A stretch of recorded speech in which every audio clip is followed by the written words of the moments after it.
ಎಲ್ಲರಿಗೂ ನಮಸ್ಕಾರ. ನಾವು ನಿಮ್ಮ ಎಸ್ಕೇಪ್ ಟ್ರಾವೆಲರ್ಸ್. ನಾವು ಕಳೆದ ವಿಡಿಯೋನಲ್ಲಿ ಕುಂಭಕೋಣಂಗೆ ಹೇಗೆ ಬರಬೇಕು, ಬೆಂಗಳೂರಿನಿಂದ ಕುಂಭಕೋಣಂಗೆ ಹೇಗೆ ರೀಚ್ ಆಗಬೇಕು, ಹಾಗೆ ಕುಂಭಕೋಣಂನಲ್ಲಿರುವ ಸೈಟ್ ಸೀಯಿಂಗ್ ಪ್ಲೇಸಸ್ ಹೇಗೆ ವಿಸಿಟ್ ಮಾಡಬೇಕು ಅನ್ನೋ ಸಂಪೂರ್ಣ ಮಾಹಿತಿ ಕೊಟ್ಟಿದ್ವಿ.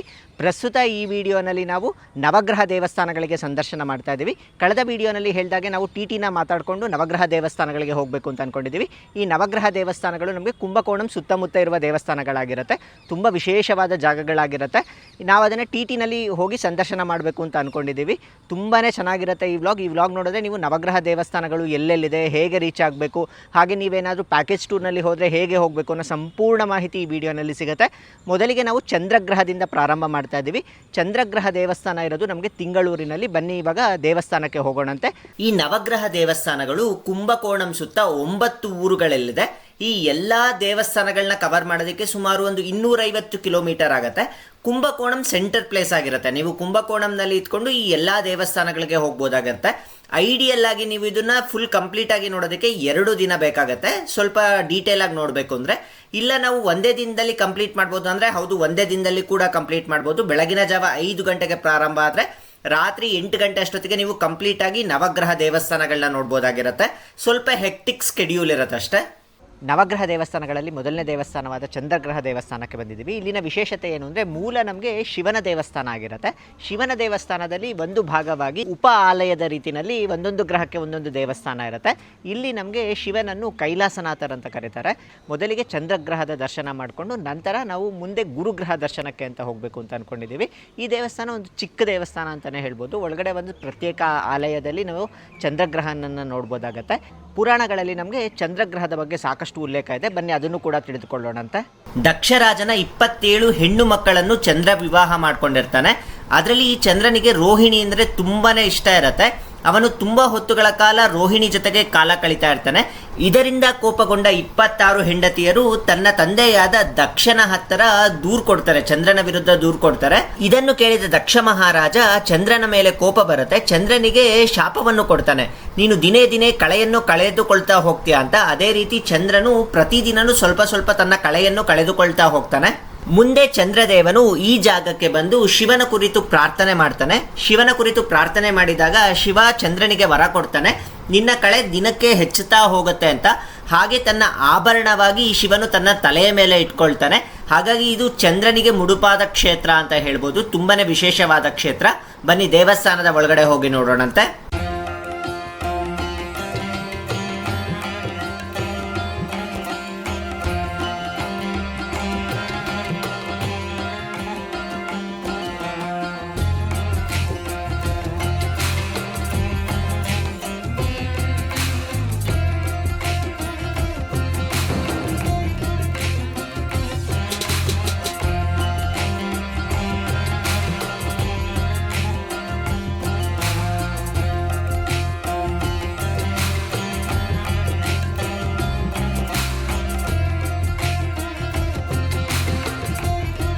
ಚಂದ್ರಗ್ರಹದ ಧಾನ್ಯವಾದ ನಾವು ಭತ್ತ ಅಥವಾ ಅಕ್ಕಿಯನ್ನು ಸಮರ್ಪಣೆ ಮಾಡ್ತಾ ಇದ್ದೀವಿ. ಯಾರಿಗೆಲ್ಲ ಚಂದ್ರಗ್ರಹದ ಸಂಬಂಧಿಸಿದ ದೋಷಗಳೇನಾದರೂ ಇದ್ರೆ ಜಾತಕದಲ್ಲಿ ಈ ದೇವಸ್ಥಾನಕ್ಕೆ ಸೋಮವಾರದತ್ತು ಬಂದು ದೇವರ ಆರಾಧನೆ ಮಾಡಿದ್ರೆ ಎಲ್ಲ ದೋಷಗಳು ಪರಿಹಾರ ಆಗತ್ತೆ ಅನ್ನೋ ಒಂದು ನಂಬಿಕೆ ಇದೆ. ಈ ಊರಿನ ಹೆಸರು ತಿಂಗಳೂರು ಅಂತ. ಈ ಊರು ಕುಂಭಕೋಣಂನಿಂದ ನಮಗೆ 36 ಕಿಲೋಮೀಟರ್ ದೂರದಲ್ಲಿರುತ್ತೆ. ಚಂದ್ರ ಭಗವಾನ್ ದರ್ಶನ ಮಾಡಿಕೊಂಡು ನಾವು ಮುಂದಿನ ಜಾಗಕ್ಕೆ ಹೋಗ್ತಾ ಇದ್ದೀವಿ. ಮುಂದೆ ನಾವು ಹೋಗ್ತಿರೋ ಜಾಗದ ಹೆಸರು ಅಲಂಗುಡಿ ಅಂತ. ಇದು ಕುಂಭಕೋಣಂನಿಂದ 17 ಕಿಲೋಮೀಟರ್ ದೂರದಲ್ಲಿರುತ್ತೆ. ಹಾಗೆ ಚಂದ್ರಗ್ರಹದಿಂದ 44 ಕಿಲೋಮೀಟರ್ ದೂರದಲ್ಲಿರುತ್ತೆ. ಇಲ್ಲಿ ನಮಗೆ ಗುರು ಭಗವಾನ್ ದೇವಸ್ಥಾನ ಇದೆ. ಬನ್ನಿ ಈಗ ಅಲಂಗುಡಿಗೆ ಹೋಗಿ ದೇವರ ದರ್ಶನ ಮಾಡ್ಕೊಳ್ಳೋಣಂತೆ. ಈಗ ಮುಂದೆ ನಾವು ಅಲಂಗುಡಿಗೆ ಬಂದಿದ್ದೀವಿ. ಈ ಅಲಂಗುಡಿ ಬಂದ್ಬಿಟ್ಟು ಗುರುಸ್ಥಾನ ಅಂತ ಹೇಳ್ತಾರೆ. ಯಾವುದೇ ಶುಭ ಕಾರ್ಯಗಳಾಗಬೇಕು ಅಂದರೆ ಅದಕ್ಕೆ ಗುರುಬಲ ಇರಬೇಕು ಅಂತ ಹೇಳ್ತಾರೆ. ಹಾಗಾಗಿ ಯಾರಿಗೆಲ್ಲ ಗುರುಗ್ರಹದ ದೋಷ ಇದೆ ಅಂತ ಅನ್ಕೋತೀರೋ ಅವರು ಈ ದೇವಸ್ಥಾನಕ್ಕೆ ಬಂದರೆ ಅದು ಸಂಪೂರ್ಣವಾಗಿ ನಿವಾರಣೆ ಆಗುತ್ತೆ ಅಂತ ನಂಬಿಕೆ ಇದೆ. ಇಲ್ಲಿ ನಮಗೆ ಗುರುಗ್ರಹದ ದೇವರಾದ ಬೃಹಸ್ಪತಿಯವರು ದಕ್ಷಿಣಾಮೂರ್ತಿಯಾಗಿ ನೆಲೆಸಿರ್ತಾರೆ. ತುಂಬಾ ವಿಶೇಷವಾದ ಸ್ಥಾನ ಅಂತ ಹೇಳ್ಬೋದು. ಸಾಕ್ಷಾತ್ ಪರಶಿವನೇ ದಕ್ಷಿಣಾಮೂರ್ತಿಯಾಗಿ ನೆಲೆಸಿರುವ ಜಾಗ ಅಂದರೆ ಅದು ಅಲಂಗುಡಿ ಅಂತ ಹೇಳ್ಬೋದು. ತುಂಬಾ ವಿಶೇಷವಾದ ಕ್ಷೇತ್ರ, ಹಾಗೆ ತುಂಬಾ ಪವರ್ಫುಲ್ ದೇವಸ್ಥಾನ ಅಂತ ಹೇಳ್ತಾರೆ. ಒಳಗಡೆ ನಮಗೆ ದಕ್ಷಿಣಾಮೂರ್ತಿಯ ದರ್ಶನ ಮಾಡ್ಕೊಳ್ಬೋದು. ಅದಾದ ನಂತರ ಈಶ್ವರನ ದರ್ಶನ ಕೂಡ ಮಾಡ್ಕೊಳ್ಬೋದು. ಶಿವಲಿಂಗ ರೂಪದಲ್ಲಿ ಇರುತ್ತೆ. ಇಲ್ಲಿ ಇದನ್ನು ಆಪ್ತ ಸಹಾಯೇಶ್ವರ ಅಂತ ಕರೀತಾರೆ. ಒಂದೊಂದು ಕ್ಷೇತ್ರದಲ್ಲೂ ಈಶ್ವರನಿಗೆ ಒಂದೊಂದು ಪ್ರತ್ಯೇಕವಾದ ಹೆಸರಿದೆ. ಅದೇ ರೀತಿ ಇಲ್ಲಿ ಆಪ್ತ ಸಹಾಯೇಶ್ವರ ಅಂತ ಕರೀತಾರೆ. ಹಾಗೆ ನವಗ್ರಹ ದೇವಸ್ಥಾನಗಳಿಗೆ ನಾವು ಒಂದೊಂದು ಧಾನ್ಯವನ್ನು ಸಮರ್ಪಣೆ ಮಾಡ್ತಾ ಇದ್ದೀವಿ. ಹಾಗೆ ಇಲ್ಲಿ ನಾವು ಕಡಲೆಕಾಳನ್ನು ಸಮರ್ಪಣೆ ಮಾಡ್ತಾ ಇದ್ದೀವಿ. ಬನ್ನಿ ದೇವಸ್ಥಾನದ ಒಳಗಡೆ ಹೋಗಿ ದರ್ಶನ ಮಾಡ್ಕೊಳ್ಳೋಣಂತೆ. ಅದಾದ ನಂತರ ನಾವು ಮುಂದಿನ ದೇವಸ್ಥಾನಕ್ಕೆ ಹೋಗ್ತಾ ಇದ್ದೀವಿ.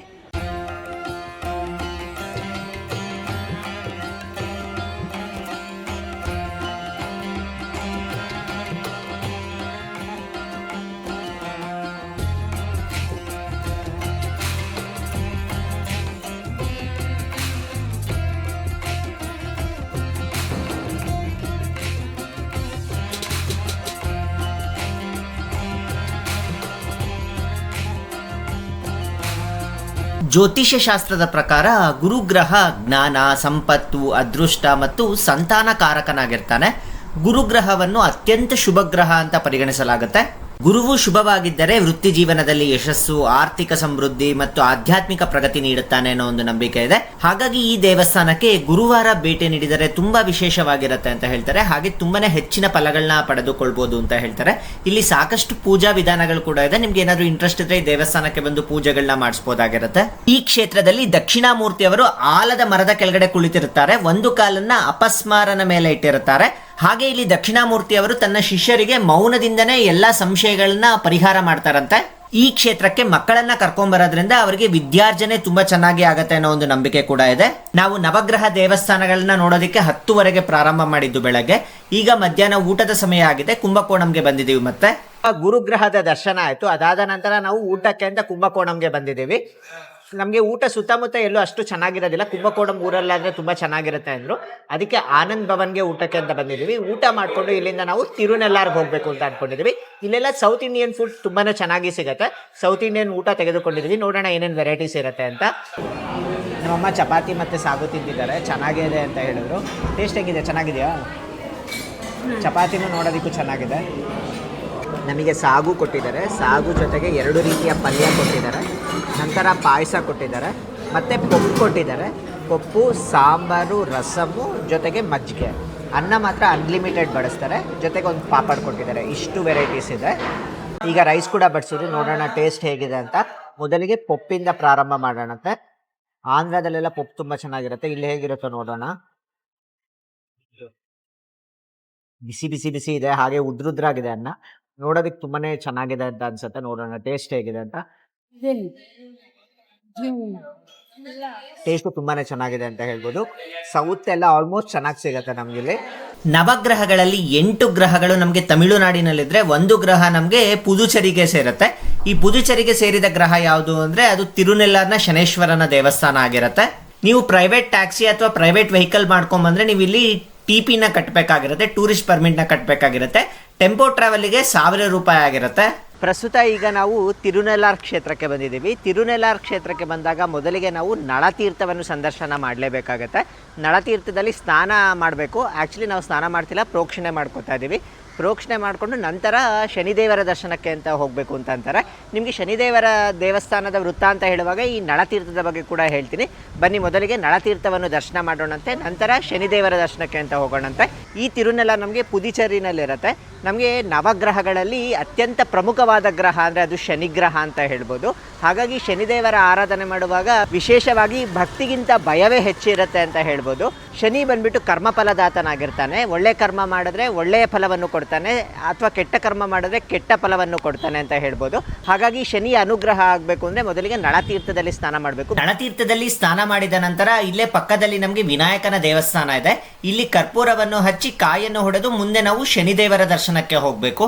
ಈಗ ನಾವು ನಳತೀರ್ಥವನ್ನು ಸಂದರ್ಶನ ಮಾಡಿ ನಂತರ ಶನಿದೇವರ ದರ್ಶನಕ್ಕಾಗಿ ಹೋಗ್ತಾ ಇದ್ದೀವಿ. ಶನಿ ಅಂದ್ರೆ ಶನೈಹಿ ಚರತಿ ಇತಿ ಶನೈಶ್ಚರ ಅಂತ ಕರೀತಾರೆ. ಯಾರು ನವಗ್ರಹಗಳಲ್ಲಿ ಅತ್ಯಂತ ನಿಧಾನವಾಗಿ ಚಲಿಸುತ್ತಾರೋ ಅವರನ್ನ ಶನಿ ಅಂತ ಕರೀತಾರೆ. ಈ ದೇವಸ್ಥಾನಕ್ಕೆ ಶನಿವಾರ ಬಂದ್ರೆ ವಿಪರೀತ ಕ್ಯೂ ಲೈನ್ಸ್ ಇರುತ್ತೆ. ಹಾಗಾಗಿ ನೀವು ಶನಿವಾರ ಬರೋದಾದ್ರೆ ತುಂಬಾ ಹೊತ್ತು ಕ್ಯೂ ಲೈನ್ಸ್ ನಲ್ಲಿ ಇರಬೇಕಾಗತ್ತೆ. ಅದನ್ನ ಪ್ಲಾನ್ ಮಾಡ್ಕೊಂಡು ಬನ್ನಿ. ನಾವು ಬಂದಿರೋದು ಶುಕ್ರವಾರ ಬಂದಿದ್ದೀವಿ. ಹಾಗಾಗಿ ಅಷ್ಟೊಂದು ದೇವಸ್ಥಾನದಲ್ಲಿ ರಶ್ ಇಲ್ಲ. ದೇವಸ್ಥಾನದ ಮುಂಭಾಗದಲ್ಲಿ ಈಗ ನಿಮ್ಗೆ ಒಂದು ಪುಷ್ಕರಣಿ ಕಾಣ್ತಿದೆಯಲ್ಲ, ಇದನ್ನ ಬ್ರಹ್ಮತೀರ್ಥ ಅಂತ ಕರೀತಾರೆ. ಈ ತೀರ್ಥದಲ್ಲಿ ಕೂಡ ಸ್ನಾನ ಮಾಡಿಕೊಂಡು ದೇವಸ್ಥಾನದ ಒಳಗಡೆ ಹೋಗ್ತಾರೆ. ಈ ತಿರುನೆಲ್ಲಾರ್ ಕ್ಷೇತ್ರ ಕುಂಭಕೋಣಂನಿಂದ 55 ಕಿಲೋಮೀಟರ್ ದೂರದಲ್ಲಿದೆ. ನಿಮಗೆ ಎಂಟ್ರೆನ್ಸ್ ಆರ್ಚ್ ಕಾಣ್ತಿದೆಯಲ್ಲ, ಇದ್ರ ಒಳಗಡೆ ಹೋದ್ರೆ ನಾವು ದೇವರ ದರ್ಶನ ಮಾಡ್ಕೊಳ್ಬಹುದಾಗತ್ತೆ. ಇಲ್ಲಿ ಒಳಗಡೆ ಹೋದಾಗ ನಮಗೆ ಕ್ಯೂ ಲೈನ್ ಸ್ಟಾರ್ಟ್ ಆಗುತ್ತೆ. ಇಲ್ಲಿ 100 ರೂಪೀಸ್ ಕ್ಯೂ ಲೈನ್ಸ್ ಇರುತ್ತೆ, 300 ರೂಪಾಯಿ ಕ್ಯೂ ಲೈನ್ಸ್ ಇರುತ್ತೆ. ಹಾಗೆ ಮುಂದೆ ಬಂದ್ರೆ ನಮಗೆ ಪೂಜಾ ಸಾಮಗ್ರಿಗಳು ಸಿಗುತ್ತೆ. ಅದ್ರ ಜೊತೆಗೆ ವಿಶೇಷವಾಗಿ ಎಳ್ಳಿನ ಎಣ್ಣೆ ಕೂಡ ಸಿಗುತ್ತೆ. ಇಲ್ಲಿ ಬೇಕಿದ್ರೆ ನೀವು ಪರ್ಚೇಸ್ ಮಾಡಬಹುದಾಗಿರುತ್ತೆ. ಈ ದೇವಸ್ಥಾನದಲ್ಲಿ ಶನಿದೇವರಿಗೆ 5 ಬಾರಿ ಶನಿವಾರದ ದಿನ ವಿಶೇಷವಾಗಿ ಅಭಿಷೇಕ ನೆರವೇರುತ್ತೆ. ಈ ಅಭಿಷೇಕ ನೋಡೋದಕ್ಕೆ ಸಾಕಷ್ಟು ಜನ ಬರ್ತಾರೆ ಅಂತ ಹೇಳ್ಬೋದು. ಯಾಕಂದ್ರೆ ಶನಿದೇವರಿಗೆ ಪ್ರಿಯವಾದ ವಾರ ಅಂದ್ರೆ ಅದು ಶನಿವಾರ. ಶನಿವಾರದ ದಿನ ತುಂಬಾನೇ ಕ್ಯೂ ಲೈನ್ಸ್ ಇರುತ್ತೆ. ಬನ್ನಿ ಇವಾಗ ದೇವಸ್ಥಾನದ ಒಳಗಡೆ ಹೋಗಿ ದೇವರ ದರ್ಶನವನ್ನು ಮಾಡ್ಕೊಳ್ಳೋಣಂತೆ.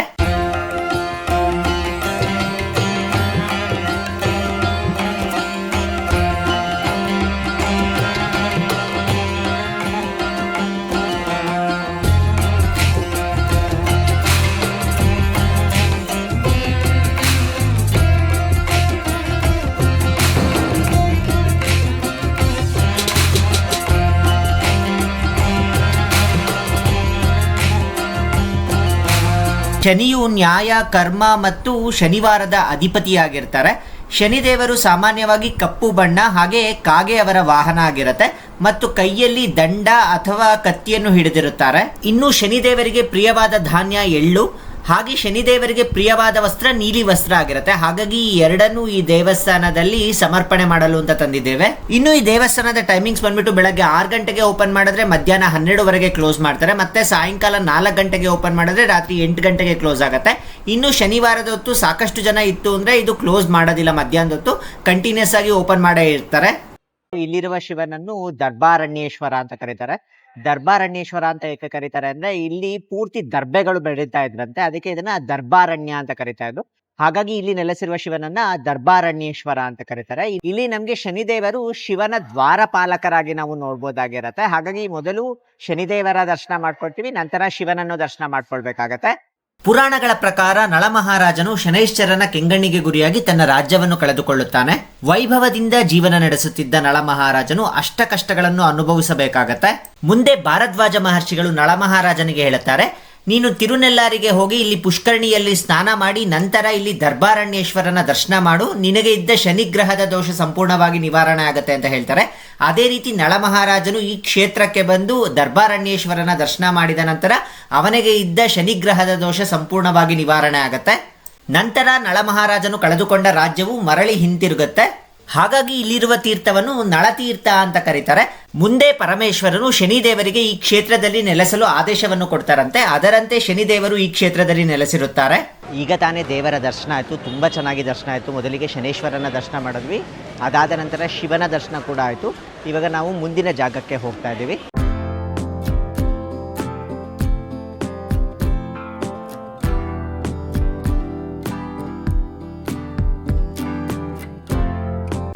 ಈಗ ತಿರುನಲ್ಲಾರ್ ಶನೇಶ್ವರನ ದರ್ಶನ ಮಾಡಿಕೊಂಡು ಮುಂದಿನ ದೇವಸ್ಥಾನಕ್ಕೆ ಹೋಗ್ತಾ ಇದ್ದೀವಿ. ಮುಂದಿನ ದೇವಸ್ಥಾನದ ಹೆಸರು ಕೇತುಗ್ರಹ ದೇವಸ್ಥಾನ ಅಂತ ಹೇಳ್ತಾರೆ. ಇದರ ಜಾಗ ಬಂದ್ಬಿಟ್ಟು ಕೀಳು ಪೆರುಂಪಲ್ಲಂ ಅಂತ ಕರೀತಾರೆ. ಈ ಕ್ಷೇತ್ರ ತಿರುನೆಲ್ಲಾರಿಂದ 33 ಕಿಲೋಮೀಟರ್ ದೂರದಲ್ಲಿರುತ್ತೆ. ಹಾಗೆ ಕುಂಭಕೋಣಂನಿಂದ 65 ಕಿಲೋಮೀಟರ್ ದೂರದಲ್ಲಿರುತ್ತೆ. ಇನ್ ಕೇಸ್ ನೀವೇನಾದ್ರೂ ಸೋಲೋ ಟ್ರಾವೆಲರ್ ಆಗಿದ್ರೆ ಅಥವಾ ಇಬ್ಬರೇನಾದ್ರೂ ಇದ್ರೆ ನೀವು ಪ್ಯಾಕೇಜ್ ಟೂರ್ ಅಲ್ಲಿ ಕೂಡ ಬರ್ಬೋದಾಗಿರುತ್ತೆ. ನಿಮ್ಗೆ ಬಸ್ಸಸ್ ಕಾಣ್ತಿದೆಯಲ್ಲ, ಇದು ತಮಿಳುನಾಡು ಟೂರಿಸಂ ಡೆವಲಪ್ಮೆಂಟ್ ಬೋರ್ಡ್ ಅವ್ರದ್ದು. ಇವ್ರದ್ದು ಕೂಡ ಪ್ಯಾಕೇಜಸ್ ಇರುತ್ತೆ. ಕೇವಲ ಒಂದೇ ದಿನದಲ್ಲಿ 9 ನವಗ್ರಹಗಳ ದರ್ಶನ ಮಾಡಿಸ್ತಾರೆ. ಬೆಳಗ್ಗೆ 5 ಗಂಟೆಗೆ ಕರೆಕ್ಟಾಗಿ ಕುಂಭಕೋಣಂ ಬಸ್ ಸ್ಟ್ಯಾಂಡಿಂದ ಈ ಬಸ್ ಹೊರಡುತ್ತೆ. ನೀವು ಮುಂಚೆನೇ ಆನ್ಲೈನಲ್ಲಿ ಟಿಕೆಟ್ಸ್ಗಳನ್ನ ಬುಕ್ ಮಾಡ್ಕೊಳ್ಬೋದಾಗಿರುತ್ತೆ. ಇದರಲ್ಲಿ 2 ವಿಧವಾಗಿರುತ್ತೆ. ಒಂದು ನಾನ್ ಎ ಸಿ ಬಸ್ಸಸ್ ಇರುತ್ತೆ, ಇದು 740 ರೂಪಾಯಿ ಆಗಿರುತ್ತೆ. ಇದು ನಮಗೆ ಪ್ರತಿದಿನ ಇರುತ್ತೆ. ಇನ್ನು ಎ ಸಿ ಬಸ್ಸಸ್ ಆದರೆ ಗುರುವಾರ, ಶುಕ್ರವಾರ, ಶನಿವಾರ ಮತ್ತು ಭಾನುವಾರ ಇರುತ್ತೆ. ಒಬ್ಬರಿಗೆ 1274 ರೂಪಾಯಿ ಆಗಿರುತ್ತೆ. ಈ ಪ್ಯಾಕೇಜ್ ಟೂರಲ್ಲಿ ಫುಡ್ ಇನ್ಕ್ಲೂಡ್ ಆಗಿರೋದಿಲ್ಲ. ಫುಡ್ ನೀವೇ ನಿಮ್ಮ ಎಕ್ಸ್ಪೆನ್ಸಸ್ ಅಲ್ಲೇ ತೆಗೆದುಕೊಳ್ಬೇಕಾಗತ್ತೆ. ಹಾಗೆ ಏನಾದ್ರು ದೇವಸ್ಥಾನಗಳಲ್ಲಿ ರಶ್ ಇತ್ತು ಅಂದರೆ ಸಪರೇಟ್ ಕ್ಯೂ ಲೈನ್ಸ್ನಲ್ಲಿ ಕರ್ಕೊಂಡೋಗಿ ದರ್ಶನ ಮಾಡಿಸ್ತಾರೆ. ಯಾಕೆಂದರೆ 9 ದೇವಸ್ಥಾನಗಳು ಒಂದೇ ದಿನ ದರ್ಶನ ಮಾಡಿಸ್ಬೇಕಲ್ಲ, ಹಾಗಾಗಿ ಸ್ಪೆಷಲ್ ಲೈನ್ಸಲ್ಲಿ ಕರ್ಕೊಂಡೋಗಿ ದರ್ಶನ ಮಾಡಿಸ್ತಾರೆ. ಅದೊಂದು ಅಡ್ವಾಂಟೇಜು. ಇನ್ನು ಒಂದೊಂದು ದೇವಸ್ಥಾನದಲ್ಲಿ ಕೇವಲ 10 ರಿಂದ 15 ನಿಮಿಷಗಳ ಕಾಲ ಬಿಡ್ತಾರಷ್ಟೇ, ತುಂಬ ಹೊತ್ತು ಬಿಡೋದಿಲ್ಲ. ಯಾಕೆಂದರೆ ಬೇಗ ಪಿಕಪ್ ಮಾಡಿದ್ರೆ ಮಾತ್ರ ಅವರು 9 ದೇವಸ್ಥಾನಗಳನ್ನ ಕವರ್ ಮಾಡ್ಬೋದು. ಇನ್ನು ಪ್ಯಾಕೇಜ್ದು ಬುಕ್ಕಿಂಗ್ ಲಿಂಕ್ನ ನಾನು ಡಿಸ್ಕ್ರಿಪ್ಷನ್ ಬಾಕ್ಸ್ನಲ್ಲಿ ಕೊಟ್ಟಿರ್ತೀನಿ. ಆ ಲಿಂಕ್ ಮೇಲೆ ಕ್ಲಿಕ್ ಮಾಡೋ ಮುಖಾಂತರ ನೀವು ಆ ಪ್ಯಾಕೇಜ್ನ ಬೇಕಿದ್ರೆ ಬುಕ್ ಮಾಡ್ಕೊಳ್ಬೋದಾಗಿರುತ್ತೆ. ಈಗ ನಾವು ಮುಂದಿನ ದೇವಸ್ಥಾನಕ್ಕೆ ಬಂದಿದ್ದೀವಿ. ಇದು ಕೇತು ಸ್ಥಾನ ಅಂತ ಹೇಳ್ಬೋದು. ನಮಗೆ ನವಗ್ರಹಗಳಲ್ಲಿ ಕೊನೆಯ ಗ್ರಹ ಯಾವುದು ಅಂದರೆ ಅದು ಕೇತು ಗ್ರಹ ಅಂತ ಹೇಳ್ಬೋದು. ಈ ಜಾಗದ ಹೆಸರು ಕೀಳು ಪೆರುಪಲ್ಲಂ ಅಂತ. ಏನಾದರೂ ತಪ್ಪಿದರೆ ಕ್ಷಮಿಸಿ, ಯಾಕೆಂದರೆ ತಮಿಳ್ ಪ್ರೊನೌನ್ಸಿಯೇಷನ್ ಸ್ವಲ್ಪ ಕಷ್ಟನೇ ಇರುತ್ತೆ. ಹಾಗಾಗಿ ಈ ಜಾಗದ ಹೆಸರು ಅದೇ ಆಗಿರುತ್ತೆ. ತುಂಬಾ ಚೆನ್ನಾಗಿದೆ ದೇವಸ್ಥಾನ ಕೂಡ, ಚಿಕ್ಕ ದೇವಸ್ಥಾನ, ಪರಿಸರ ಮಾತ್ರ ತುಂಬ ಚೆನ್ನಾಗಿದೆ ಅಂತ ಹೇಳ್ಬೋದು. ಇದಾದಮೇಲೆ ಕೂಡ ನಾವು ಇನ್ನೂ ಆದರೆ 2 ಗ್ರಹದ ವೀಕ್ಷಣೆ ಮಾಡಬೇಕು ಅಂತ ಅನ್ಕೊತಾ ಇದ್ದೀವಿ. ತಿರುನೆಲ್ಲಾರ್ನಲ್ಲಿ ನಾವು ಶನಿಗ್ರಹ ದೇವಸ್ಥಾನದ ಕಾರಣ ಎಳ್ಳನ್ನು ಸಮರ್ಪಣೆ ಮಾಡಿದ್ವಿ. ಇಲ್ಲಿ ನಾವು ಹುರುಳಿಯನ್ನು ಸಮರ್ಪಣೆ ಮಾಡ್ತಾ ಇದ್ದೀವಿ. ಮುಂದೆ ನಾವು ಬುಧ ಗ್ರಹ ದೇವಸ್ಥಾನಕ್ಕೆ ಕೂಡ ಹೋಗ್ತಾ ಇದ್ದೀವಿ. ಅದಾದ ನಂತರ ಮಂಗಳ ಗ್ರಹ ದೇವಸ್ಥಾನಕ್ಕೆ ಹೋಗಬೇಕು ಅಂತ ಅಂದ್ಕೊಂಡಿದ್ವಿ. ಅದನ್ನು ವೈತೀಶ್ವರನ್ ಕೋಯಿಲ್ ಅಂತ ಕರೀತಾರೆ. ಈ 2 ದೇವಸ್ಥಾನ ಆದರೆ ಇವತ್ತೇ ಕವರ್ ಮಾಡೋಣ ಅಂತ ಅಂದ್ಕೊಂಡಿದ್ವಿ. ಮುಂದೆ 2 ದೇವಸ್ಥಾನ ಫೂಟೇಜ್ ಹೇಗೆ ಬರುತ್ತೋ ಇಲ್ವೋ ಗೊತ್ತಿಲ್ಲ. ಆಲ್ರೆಡಿ ಸಂಜೆ ಆಗ್ತಿದೆ, ನೋಡೋಣಂತೆ. ಇಲ್ಲಿ ಈ ದೇವಸ್ಥಾನವನ್ನು ನೋಡಿಕೊಂಡು ಮುಂದೆ ನಾವು ಇನ್ನೂ 2 ಗ್ರಹದ ದೇವಸ್ಥಾನಕ್ಕೆ ಹೋಗಿ ನಂತರ ಕುಂಭಕೋಣಂಗೆ ಹೋಗಿ ಅಲ್ಲೇ ಹಾಲ್ಟ್ ಆಗಬೇಕು ಅಂತ ಅಂದ್ಕೊಂಡಿದ್ವಿ. ಇನ್ನು ಮಿಕ್ಕ ದೇವಸ್ಥಾನಗಳನ್ನ ನಾಳೆ ಸಂದರ್ಶನ ಮಾಡಬೇಕು ಅಂತ ಅಂದ್ಕೊಂಡಿದ್ವಿ. ಬನ್ನಿ ಈಗ ಕೇತು ಗ್ರಹ ದೇವಸ್ಥಾನವನ್ನು ನೋಡೋಣಂತೆ.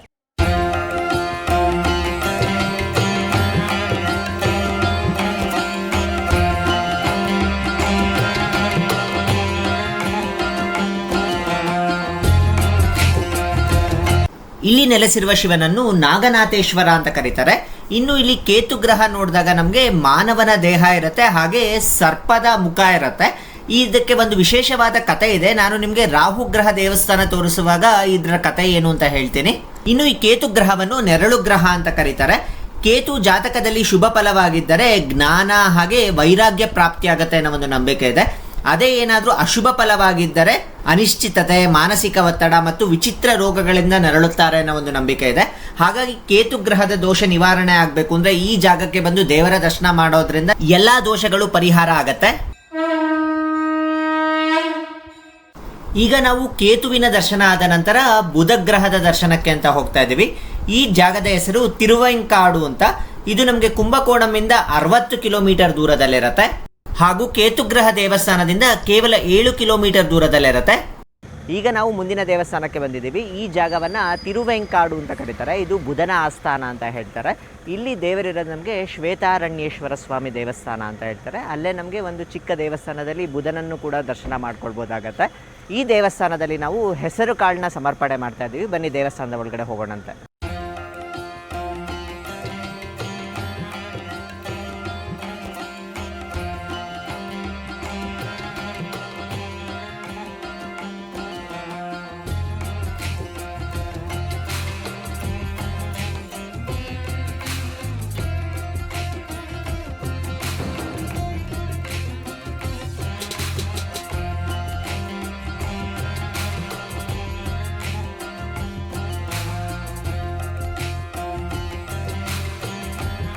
ಈ ತಿರುವೆಂಕಾಡು ಬುಧನ ದೇವಸ್ಥಾನದಲ್ಲಿ 3 ಪುಷ್ಕರಣಿಗಳಿದೆ.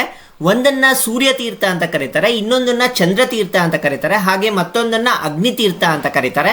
ಈ 3 ಪುಷ್ಕರಣಿಗಳಲ್ಲಿ ಯಾರು ಸ್ನಾನ ಮಾಡಿ ನಂತರ ಬುಧನ ದರ್ಶನ ಮಾಡ್ತಾರೋ ಅವರಿಗೆ ಬುಧ ಗ್ರಹದ ದೋಷ ಏನಾದರೂ ಇದ್ರೆ ಜಾತಕದಲ್ಲಿ ಅದು ಸಂಪೂರ್ಣವಾಗಿ ನಿವಾರಣೆ ಆಗುತ್ತೆ ಅನ್ನೋ ಒಂದು ನಂಬಿಕೆ ಇದೆ. ಬುಧ ಚಂದ್ರನ ಮಗನಾಗಿರ್ತಾನೆ. ಈ ಬುಧ ಗ್ರಹ ಮನುಷ್ಯನ ಬುದ್ಧಿಶಕ್ತಿಯನ್ನು ನಿಯಂತ್ರಣ ಮಾಡುತ್ತೆ ಅನ್ನೋ ಒಂದು ನಂಬಿಕೆ ಇದೆ. ಬುಧ ಮನುಷ್ಯನಲ್ಲಿ ಶಿಕ್ಷಣ, ವ್ಯವಹಾರ, ತಾರ್ಕಿಕ ಚಿಂತನೆ ಮತ್ತು ಹಾಸ್ಯ ಪ್ರಜ್ಞೆಯನ್ನು ರೆಪ್ರೆಸೆಂಟ್ ಮಾಡ್ತಾನೆ. ಜಾತಕದಲ್ಲಿ ಬುಧ ಬಲಿಷ್ಠನಾಗಿದ್ದಾನೆ ಅಂದರೆ ಒಬ್ಬ ವ್ಯಕ್ತಿ ಚುರುಕಾಗಿರ್ತಾನೆ, ಬುದ್ಧಿವಂತಿಕೆ ಇರುತ್ತೆ, ಉತ್ತಮ ಮಾತುಗಾರಿಕೆ ಇರುತ್ತೆ, ಹಾಗೆ ವ್ಯಾಪಾರದಲ್ಲಿ ಯಶಸ್ಸು ಕಂಡಿರುತ್ತಾನೆ. ಅದೇ ಬುಧ ದುರ್ಬಲನಾಗಿದ್ರೆ ಚರ್ಮ ರೋಗಕ್ಕೆ ಸಂಬಂಧಿಸಿದ ಕಾಯಿಲೆಗಳಿರುತ್ತೆ. ಈ ಕ್ಷೇತ್ರಕ್ಕೆ ಬಂದು ದೇವರ ದರ್ಶನ ಮಾಡೋದ್ರಿಂದ ಅದೆಲ್ಲ ಸಂಪೂರ್ಣವಾಗಿ ಪರಿಹಾರ ಆಗುತ್ತೆ ಅನ್ನೋ ಒಂದು ನಂಬಿಕೆ ಇದೆ. ಈ ಶ್ವೇತಾರಣ್ಯೇಶ್ವರ ದೇವಸ್ಥಾನ ಅತ್ಯಂತ ದೊಡ್ಡ ದೇವಸ್ಥಾನ ಅಂತ ಹೇಳ್ಬೋದು. ಈ ದೇವಸ್ಥಾನದಲ್ಲಿ ಶಿವನು ಶ್ವೇತಾರಣ್ಯೇಶ್ವರ ಅಂತ ಕರೀತಾರೆ. ಇದರ ಹಿಂದೆಗಡೆ ನಮಗೆ ಬುಧನ ದೇವಸ್ಥಾನ ಇರುತ್ತೆ. ತುಂಬಾನೇ ಉಪ ಆಲಯಗಳಿದೆ, ತುಂಬಾನೇ ದೊಡ್ಡದಾದ ಪ್ರಾಕಾರ. ಬುಧ ಗ್ರಹವು ಬುಧವಾರದ ಅಧಿಪತಿಯಾಗಿರ್ತಾನೆ. ಹಾಗಾಗಿ ಬುಧವಾರದ ದಿನ ಬಂದು ಈ ಕ್ಷೇತ್ರದಲ್ಲಿ ದರ್ಶನ ಮಾಡಿದ್ರೆ ತುಂಬಾನೇ ವಿಶೇಷ ಅಂತ ಹೇಳ್ತಾರೆ. ಈಗ ನಾವು ವೈತೀಶ್ವರನ್ ಕೋಯಿಲ್ಗೆ ಹೋಗ್ತಾ ಇದೀವಿ. ಇದು ಮಂಗಳನ ಸ್ಥಾನವಾಗಿರುತ್ತೆ. ಈ ಜಾಗ ನಮಗೆ ಕುಂಭಕೋಣಂನಿಂದ 55 ಕಿಲೋಮೀಟರ್ ದೂರದಲ್ಲಿರುತ್ತೆ. ಹಾಗೆ ಬುಧನ ಸ್ಥಾನದಿಂದ 26 ಕಿಲೋಮೀಟರ್ ದೂರದಲ್ಲಿರುತ್ತೆ. ಬನ್ನಿ ಈಗ ವೈತೀಶ್ವರನ್ ಕೋಯಿಲ್ಗೆ ಹೋಗಿ ದೇವರ ದರ್ಶನ ಮಾಡ್ಕೊಳ್ಳೋಣಂತೆ. ಈ ವೈತೀಶ್ವರನ್ ಕೋಯಿಲ್ ಅತ್ಯಂತ ದೊಡ್ಡ ದೇವಸ್ಥಾನ ಅಂತ ಹೇಳ್ಬೋದು. ಇಲ್ಲಿ ಶಿವನನ್ನ ವೈದ್ಯನಾಥೇಶ್ವರ ಅಂತ ಕರೀತಾರೆ. ವೈದ್ಯನಾಥೇಶ್ವರ ಅಂತ ಯಾಕೆ ಕರೀತಾರೆ ಅಂದ್ರೆ ಇಲ್ಲಿ ಬಂದು ದೇವರ ದರ್ಶನ ಮಾಡಿದ್ರೆ ಯಾವುದೇ ರೋಗಗಳಿದ್ರೂ ನಿವಾರಣೆ ಆಗತ್ತೆ ಅನ್ನೋ ಒಂದು ನಂಬಿಕೆ ಇದೆ. ಹಾಗೆ ಇಲ್ಲಿರುವ ಅಮ್ಮನವ್ರನ್ನ ತೈಲನಾಯಕಿ ಅಮ್ಮನವರು ಅಂತ ಕರೀತಾರೆ. ಈ ದೇವಸ್ಥಾನದಲ್ಲಿ ನಾಡಿ ಜ್ಯೋತಿಷ್ಯವನ್ನು ಹೇಳ್ತಾರೆ. ಹಾಗಾಗಿ ಇದನ್ನು ಕೇಳಲು ಸಾಕಷ್ಟು ಜನಗಳು ಬರ್ತಾರೆ. ತಮಿಳುನಾಡು ಅಲ್ಲದೆ ಬೇರೆ ರಾಜ್ಯಗಳಿಂದ ಹಾಗೆ ವಿದೇಶಗಳಿಂದ ಸಾಕಷ್ಟು ಜನ ಭಕ್ತರು ಇಲ್ಲಿಗೆ ಬರ್ತಾರೆ ನಾಡಿ ಜ್ಯೋತಿಷ್ಯ ಕೇಳೋದಕ್ಕೆ. ಇನ್ನು ರಾಮಾಯಣದ ಕಾಲದಲ್ಲಿ ಮರಣ ಹೊಂದಿದ ಜಟಾಯು ಪಕ್ಷಿಯ ಅಂತಿಮ ಸಂಸ್ಕಾರವನ್ನು ಈ ವೈತೀಶ್ವರನ್ ಕೋಯಿಲ್ ಜಾಗದಲ್ಲಿ ಮಾಡಲಾಗಿತ್ತು ಅಂತ ಹೇಳ್ತಾರೆ. ಹಾಗಾಗಿ ಇಲ್ಲಿರುವ ಹೊಂಡವನ್ನು ಜಟಾಯು ಕುಂಡಂ ಅಂತ ಕರೀತಾರೆ. ಈ ದೇವಸ್ಥಾನ ಅತ್ಯಂತ ಸುಂದರವಾದ ಹಾಗೂ ದೊಡ್ಡ ದೇವಸ್ಥಾನ ಆಗಿರುತ್ತೆ. ಅನ್ಫಾರ್ಚುನೇಟ್ಲಿ ನಾವು ರಾತ್ರಿ ಬಂದ ಕಾರಣ ನಿಮಗೆ ಫುಟೇಜ್ ಅಷ್ಟು ಚೆನ್ನಾಗಿ ಕಾಣಿಸೋದಿಲ್ಲ. ನೀವು ಬೆಳಗ್ಗೆ ಬಂದ್ರೆ ಈ ದೇವಸ್ಥಾನ ತುಂಬಾನೇ ಸುಂದರವಾಗಿರುತ್ತೆ. ಈಗ ನಾವು ಅಂಗಾರಕ ಕ್ಷೇತ್ರಕ್ಕೆ ಬಂದಿದ್ದೀವಿ. ಇದನ್ನ ವೈತೀಶ್ವರನ ಕೋಯಿಲ್ ಅಂತ ಕರೀತಾರೆ. ಇಲ್ಲಿ ಎಷ್ಟು ದೊಡ್ಡ ದೇವಸ್ಥಾನ ಅಂದ್ರೆ ರಾತ್ರಿ ಇದು ಫುಟೇಜ್ ಏನು ಅಷ್ಟು ನೀಟಾಗಿ ಬರೋದಿಲ್ಲ. ನೀವು ಖಂಡಿತ ಬಂದು ನೋಡಲೇಬೇಕು. ಅಷ್ಟು ಅದ್ಭುತವಾದ ದೇವಸ್ಥಾನ, ದೊಡ್ಡ ದೊಡ್ಡ ಗೋಪುರಗಳು, ಒಳಗಡೆ ನಮಗೆ ದೇವಸ್ಥಾನದಲ್ಲಿ ಎಲ್ಲ ಬಂಗಾರದ ಕವಚಗಳನ್ನ ಹಾಕಿದ್ದಾರೆ. ತುಂಬಾ ದೊಡ್ಡ ದೇವಸ್ಥಾನ ಅಂತ ಹೇಳ್ಬೋದು. ಕೆಲವೊಂದು ಕಡೆ ಫೋಟೋಗ್ರಫಿ ಅಲೋ ಇಲ್ಲ, ಹಾಗಾಗಿ ನಾನು ವಿಡಿಯೋ ತೆಗಿಲಿಕ್ಕಾಗಲಿಲ್ಲ. ತುಂಬಾ ಬ್ಯೂಟಿಫುಲ್ ದೇವಸ್ಥಾನ ಅಂತ ಹೇಳ್ಬೋದು. ಒಂದು ಅರ್ಧ ಗಂಟೆಗಳ ಕಾಲ ಇಡೀ ದೇವಸ್ಥಾನವನ್ನು ನೋಡ್ಬೋದು. ಅಷ್ಟು ದೊಡ್ಡ ದೇವಸ್ಥಾನ ಅಂತ ಹೇಳ್ಬೋದು. ತುಂಬಾ ವಿಶೇಷವಾಗಿದೆ. ಈ ಜಾಗವನ್ನು ವೈತೀಶ್ವರನ್ ಕೋಯಿಲ್ ಅಂತ ಕರೀತಾರೆ.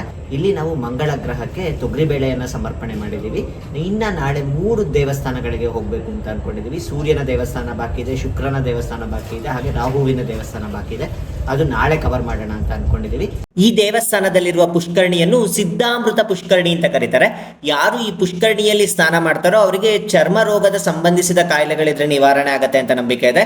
ಹಾಗೆ ದೀರ್ಘಾವಧಿ ಕಾಲದ ಯಾವುದಾದರೂ ರೋಗಗಳಿದ್ರೆ ಸಂಪೂರ್ಣವಾಗಿ ವಾಸಿಯಾಗತ್ತೆ ಅನ್ನೋ ಒಂದು ನಂಬಿಕೆ ಇದೆ.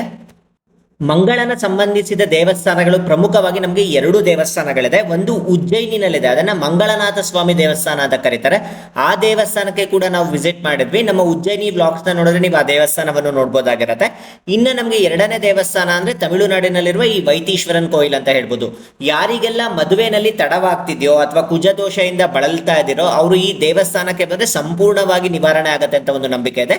ಪ್ರತ್ಯೇಕವಾದ ಒಂದು ಗರ್ಭಗುಡಿನಲ್ಲಿ ನಾವು ಮಂಗಳನ ದರ್ಶನ ಮಾಡ್ಕೊಳ್ಬಹುದಾಗಿರುತ್ತೆ. ತುಂಬಾ ಸುಂದರವಾದ ದೇವಸ್ಥಾನ, ಹಾಗಾಗಿ ಈ ದೇವಸ್ಥಾನಕ್ಕೆ ಆದಷ್ಟು ಬೆಳಗ್ಗೆ ಬಂದ್ರೆ ತುಂಬಾನೇ ಚೆನ್ನಾಗಿರುತ್ತೆ. ಇವತ್ತು ಕುಂಭಕೋಣಂನಲ್ಲಿ ನಮಗೆ 2ನೇ ದಿನ. ನಿನ್ನೆ ನಾವು ನವಗ್ರಹ ದೇವಸ್ಥಾನಗಳಲ್ಲಿ 6 ದೇವಸ್ಥಾನಕ್ಕೆ ವಿಸಿಟ್ ಮಾಡಿದ್ವಿ. ಇವತ್ತು ಇನ್ನುಳಿದ ದೇವಸ್ಥಾನಗಳಿಗೆ ವಿಸಿಟ್ ಮಾಡಬೇಕು ಅಂತ ಅಂದ್ಕೊಂಡಿದ್ದೀವಿ. ಹಾಗೆ ಕೆಲವು ಸೈಟ್ ಸೀಯಿಂಗ್ ಪ್ಲೇಸಸ್ ಇನ್ನೂ ಬಾಕಿ ಇತ್ತು, ಅದನ್ನು ಕೂಡ ವಿಸಿಟ್ ಮಾಡಬೇಕು ಅಂತ ಅಂದ್ಕೊಂಡಿದ್ದೀವಿ.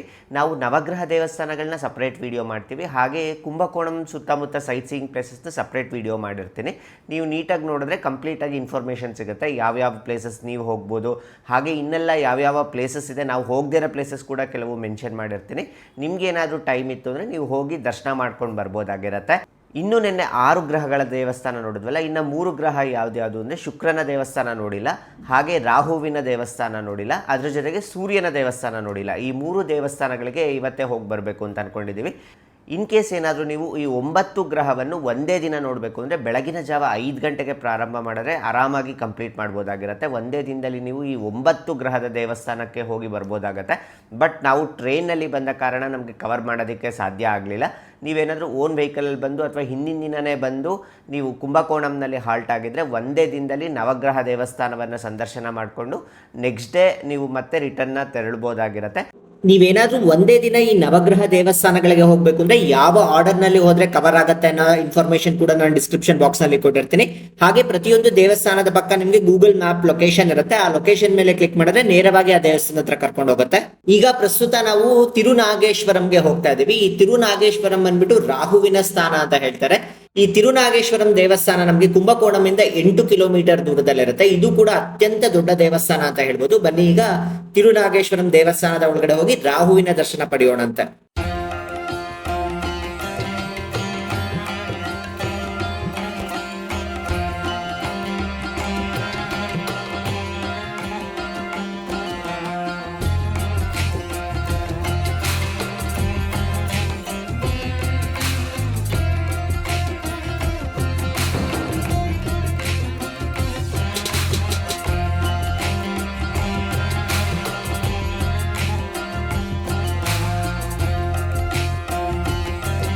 ಈಗ ನಾವು ನವಗ್ರಹಗಳಲ್ಲಿ ರಾಹುವಿನ ಸ್ಥಾನಕ್ಕೆ ಬಂದಿದ್ದೀವಿ. ಇದನ್ನ ತಿರುನಾಗೇಶ್ವರಂ ಅಂತ ಕರೀತಾರೆ. ಇಲ್ಲಿರುವ ಶಿವನನ್ನು ನಾಗನಾಥೇಶ್ವರ ಅಂತ ಕರೀತಾರೆ. ಇಲ್ಲಿ ನಾವು ಉದ್ದಿನ ಬೇಳೆಯನ್ನು ಸಮರ್ಪಣೆ ಮಾಡ್ತಾ ಇದ್ದೀವಿ. ಒಂದೊಂದು ಕ್ಷೇತ್ರಕ್ಕೆ ಹೋದಾಗ ಒಂದೊಂದು ಧಾನ್ಯವನ್ನು ಸಮರ್ಪಣೆ ಮಾಡಿದಾಗ ಇಲ್ಲಿ ನಾವು ಉದ್ದಿನ ಬೇಳೆಯನ್ನು ಸಮರ್ಪಣೆ ಮಾಡ್ತಾ ಇದ್ದೀವಿ.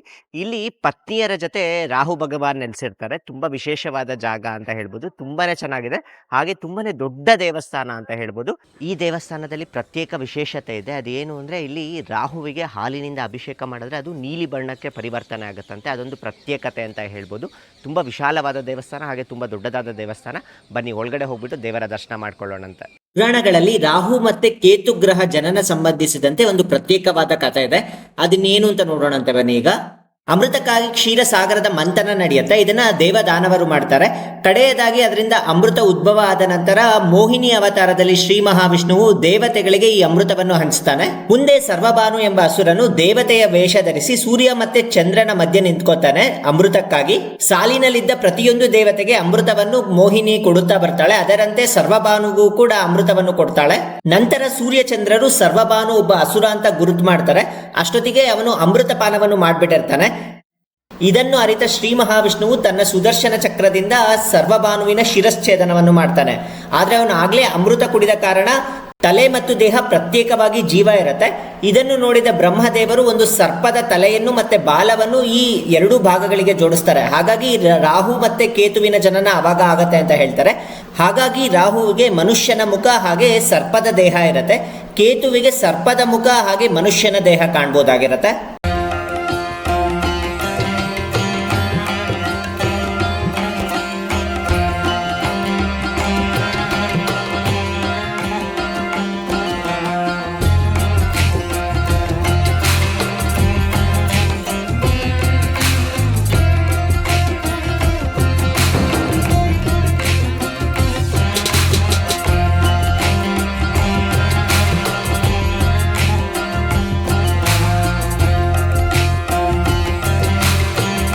ಯಾರಿಗೆಲ್ಲ ಜಾತಕದಲ್ಲಿ ರಾಹು ಶುಭ ಸ್ಥಾನದಲ್ಲಿದ್ರೆ ಅವರಿಗೆ ದಿಢೀರಾಗಿ ಧನಲಾಭ ಬರುತ್ತೆ, ರಾಜಕೀಯದಲ್ಲಿ ಯಶಸ್ಸು ಸಿಗುತ್ತೆ, ವಿದೇಶ ಪ್ರವಾಸ ಮಾಡ್ತಾರೆ, ಸಮಾಜದಲ್ಲಿ ಗೌರವ ಸಿಗುತ್ತೆ. ಇನ್ನ ರಾಹು ಅಶುಭ ಸ್ಥಾನದಲ್ಲಿದ್ರೆ ನಿದ್ರಾಹೀನತೆ ಇರುತ್ತೆ, ಆರ್ಥಿಕ ಸಂಕಷ್ಟ ಇರುತ್ತೆ, ಅಶಾಂತಿ ಮತ್ತು ಕುಟುಂಬದಲ್ಲಿ ಕಲಹ ಇರುತ್ತೆ. ಈ ಎಲ್ಲಾ ದೋಷಗಳಿಗೆ ಪರಿಹಾರ ಅಂದ್ರೆ ಈ ಕ್ಷೇತ್ರಕ್ಕೆ ಬಂದು ರಾಹುವಿನ ದರ್ಶನ ಮಾಡಿದ್ರೆ ಸಂಪೂರ್ಣವಾಗಿ ದೋಷಗಳು ಪರಿಹಾರವಾಗುತ್ತೆ ಅಂತ ಭಕ್ತರಲ್ಲಿ ನಂಬಿಕೆ ಇದೆ. ಈಗ ನಾವು ಸೀತಾರಾಮ ವಿಲಾಸ್ ಅಂತ ಹೋಟೆಲ್ಗೆ ಬಂದಿದ್ದೀವಿ. ಇದು ಕುಂಭಕೋಣಂನಲ್ಲಿ ಇರುತ್ತೆ. ಇಲ್ಲಿ ತುಂಬಾನೇ ಫೇಮಸ್ ಅಂತ ಹೇಳಿದ್ರು ತಿಂಡಿಗೆ. ಶನಿವಾರ ಬಂದಿದ್ದೀವಿ, ತುಂಬಾನೇ ರಶ್ ಇದೆ. 15-20 ನಿಮಿಷಗಳ ಕಾಲ ಕಾದು ಇವಾಗ ತಿಂಡಿಗೆ ವೆಯ್ಟ್ ಮಾಡ್ತಾ ಇದ್ದೀವಿ. ನಾನು ಪೊಂಗಲ್ ಹೇಳೋಣ ಅಂತ ಅನ್ಕೊಂಡಿದ್ದೀನಿ, ನೋಡೋಣ ಟೇಸ್ಟ್ ಹೇಗಿರುತ್ತೆ ಅಂತ. ನೋಡಿ ಬಂದಿದೆ, ವಡ ಇದೆ, ವಡ ಜೊತೆಗೆ ಪೊಂಗಲ್ ಇದೆ, ಪೊಂಗಲ್ ಜೊತೆಗೆ ಸಾಂಬಾರ್ ಇದೆ, ಹಾಗೆ ಕಾಯಿ ಚಟ್ನಿ ಇದೆ, ಟೊಮೊಟೊ ಚಟ್ನಿ ಇದೆ, ಇಷ್ಟು ಕೊಟ್ಟಿದ್ದಾರೆ. ಈಗ ಇಡ್ಲಿ ಕೂಡ ತಂದು ಬಡಿಸ್ತಾರೆ. ತಮಿಳುನಾಡಿಗೆ ಬಂದರೆ ಪೊಂಗಲ್ ಟ್ರೈ ಮಾಡಲೇಬೇಕು, ಯಾಕಂದರೆ ಪೊಂಗಲ್ ತುಂಬಾ ಟೇಸ್ಟಿ ಆಗಿರುತ್ತೆ. ಇವರು ತುಪ್ಪ ಎಲ್ಲ ಚೆನ್ನಾಗಿ ಹಾಕಿರ್ತಾರೆ. ವೆನ್ ಪೊಂಗಲ್ ಅಂತ ಕರೀತಾರೆ. ಸಪ್ಪೆ ಪೊಂಗಲೇ ಇರುತ್ತೆ, ತುಂಬ ಟೇಸ್ಟಿ ಆಗಿರುತ್ತೆ. ನೋಡೋಣ ಹೇಗಿದೆ ಅಂತ. ಪೊಂಗಲ್ ತಿಂದೆ, ಟೇಸ್ಟ್ ತುಂಬಾ ಚೆನ್ನಾಗಿದೆ. ಒಂದು ಪೂರಿ ಕೂಡ ಬಡಿಸ್ಕೊಂಡೆ. ಎಲ್ಲ ಟೇಸ್ಟ್ ಚೆನ್ನಾಗಿದೆ ಅಂತಲೇ ಹೇಳ್ಬೋದು. ಡೆಫಿನೆಟ್ಲಿ ರೆಕಮೆಂಡ್ ಮಾಡ್ತೀನಿ, ಇಲ್ಲಿ ಒಂದ್ಸಲ ಬಂದು ಟ್ರೈ ಮಾಡಿ. ಈಗ ನಾವು ಮುಂದೆ ಸೂರ್ಯನ ಆಸ್ಥಾನಕ್ಕೆ ಬಂದಿದ್ದೀವಿ. ಇದನ್ನು ತಿರುಮಂಗಲ ಕುಡಿ ಅಂತ ಕರೀತಾರೆ. ತುಂಬ ವಿಶೇಷವಾದ ಜಾಗ ಅಂತ ಹೇಳ್ಬೋದು. ಪ್ರತಿಯೊಂದು ದೇವಸ್ಥಾನದಲ್ಲಿ ನಮಗೆ ಶಿವನ ಆಸ್ಥಾನ ಆಗಿರುತ್ತೆ, ಹಾಗೆ ನಮಗೆ ವಿವಿಧ ಗ್ರಹಗಳ ಸ್ಥಾನ ಕೂಡ ಇರುತ್ತೆ. ಬಟ್ ಈ ದೇವಸ್ಥಾನದಲ್ಲಿ ನಮಗೆ ಸೂರ್ಯನಾರಾಯಣನೇ ಮುಖ್ಯವಾದ ದೇವರು ಅಂತ ಹೇಳ್ಬೋದು. ಇದು ಸೂರ್ಯನ ಆಸ್ಥಾನ, ಸೂರ್ಯನಿಗೆ ಅರ್ಪಿತವಾದ ದೇವಸ್ಥಾನ ಅಂತ ಹೇಳ್ಬೋದು. ನಮ್ಮ ಭಾರತ ದೇಶದಲ್ಲಿ ಕೆಲವು ಪುರಾತನವಾದ ಸೂರ್ಯ ದೇವಸ್ಥಾನಗಳಿದೆ. ಅದರಲ್ಲಿ ಕೊನಾರ್ಕ್ ಒಂದು ಅಂತ ಹೇಳ್ಬೋದು. ಅದು ಬಿಟ್ಟರೆ ನಮಗೆ ಈ ದೇವಸ್ಥಾನ ಅಂತ ಹೇಳ್ಬೋದು, ಕುಂಭಕೋಣಂ ಹತ್ರನೇ ಇದೆ. ಇದು 20 ಕಿಲೋಮೀಟರ್ ದೂರದಲ್ಲಿರುತ್ತೆ. ಇಲ್ಲಿ ನಾವು ಸೂರ್ಯನಿಗೆ ಗೋಧಿಯನ್ನು ಸಮರ್ಪಣೆ ಮಾಡ್ತಾ ಇದ್ದೀವಿ. ಬನ್ನಿ ದೇವಸ್ಥಾನದ ಒಳಗಡೆ ಹೋಗೋಣಂತೆ.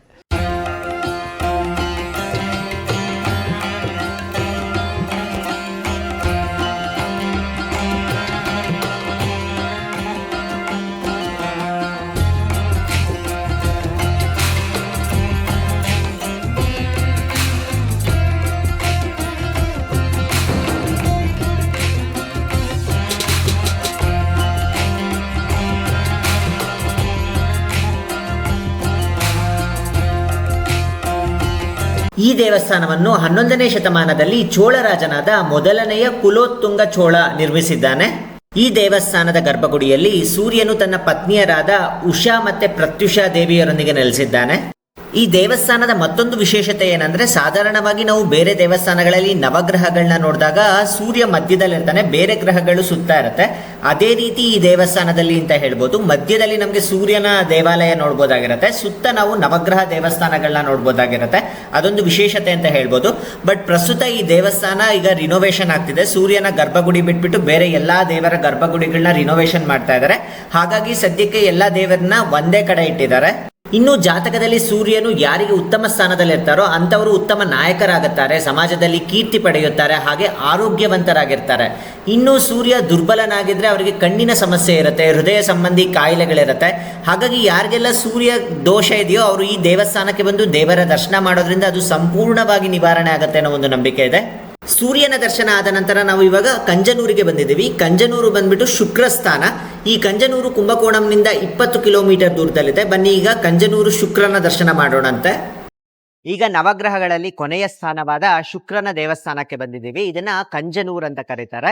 ಇಲ್ಲಿ ಶುಕ್ರದೇವನಿಗೆ ನಾವು ಅವರೆಕಾಳನ್ನ ಸಮರ್ಪಣೆ ಮಾಡ್ತಾ ಇದ್ದೀವಿ. ತುಂಬಾ ವಿಶೇಷವಾದ ಸ್ಥಾನ ಅಂತ ಹೇಳ್ತಾರೆ. ಇಲ್ಲಿರುವ ಶಿವನನ್ನು ಅಗ್ನೀಶ್ವರ ಅಂತ ಕರೀತಾರೆ. ತುಂಬಾ ದೊಡ್ಡ ದೇವಸ್ಥಾನ ಇದು ಕೂಡ. ಇಲ್ಲಿ ನಮ್ಗೆ ಪಂಚಲೋಹದ ವಿಗ್ರಹ ಇರುತ್ತೆ. ಬನ್ನಿ ದೇವಸ್ಥಾನದ ಒಳಗಡೆ ಹೋಗಿ ದರ್ಶನ ಮಾಡೋಣಂತೆ.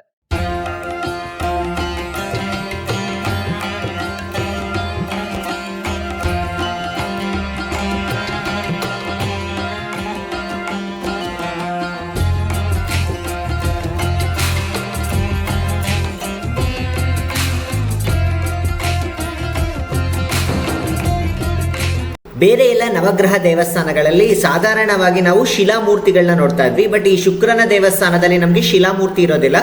ಶುಕ್ರನು ಇಲ್ಲಿ ಶಿವನ ಉದರದಲ್ಲಿ ನೆಲೆಸಿದ್ದಾನೆ ಅಂತ ಹೇಳ್ತಾರೆ. ಹಾಗಾಗಿ ಇಲ್ಲಿ ಶಿವನನ್ನು ಶುಕ್ರನನ್ನಾಗಿ ಪೂಜಿಸಲಾಗತ್ತೆ.